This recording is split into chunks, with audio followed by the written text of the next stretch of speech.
Genesis 3.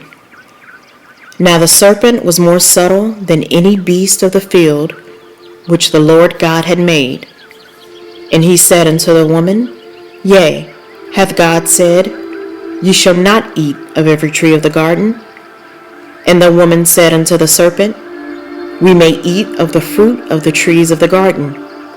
But of the fruit of the tree which is in the midst of the garden, God hath said, Ye shall not eat of it, neither shall ye touch it, lest ye die. And the serpent said unto the woman, Ye shall not surely die, for God doth know that in the day ye eat thereof, then your eyes shall be opened, and ye shall be as gods, knowing good and evil. And when the woman saw that the tree was good for food, and that it was pleasant to the eyes, and a tree to be desired to make one wise, she took of the fruit thereof, and did eat, and gave also unto her husband with her, and he did eat. And the eyes of them both were opened, and they knew that they were naked. And they sewed fig leaves together, and made themselves aprons. And they heard the voice of the Lord God, walking in the garden in the cool of the day.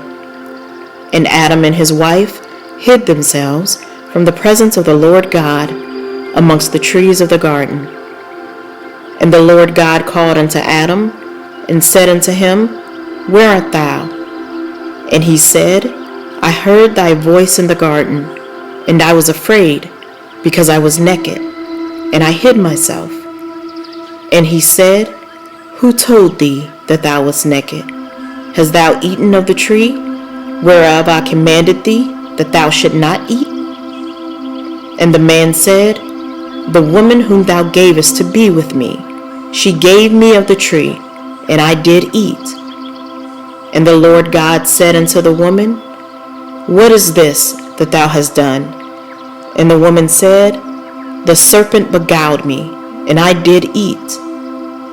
And the Lord God said unto the serpent, Because thou hast done this, thou art cursed above all cattle, and above every beast of the field.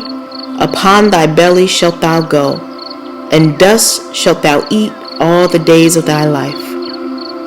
And I will put enmity between thee and the woman, and between thy seed and her seed. It shall bruise thy head, and thou shalt bruise his heel.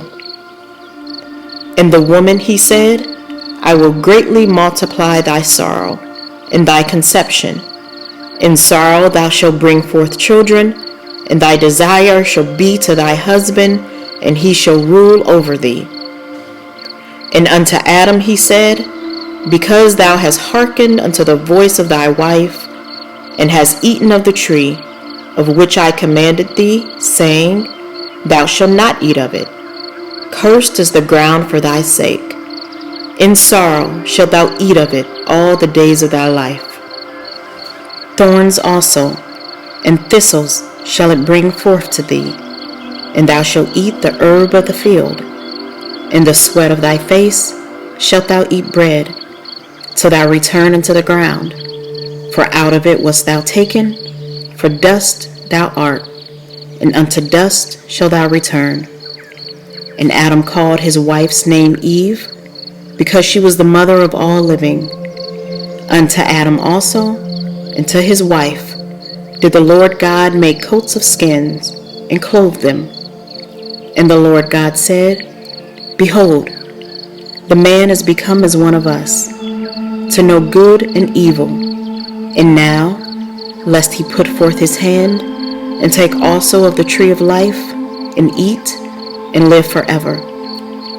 Therefore the Lord God sent him forth from the Garden of Eden, to till the ground from whence he was taken. So he drove out the man, and he placed at the east of the Garden of Eden cherubims, and a flaming sword, which turned every way, to keep the way of the tree of life.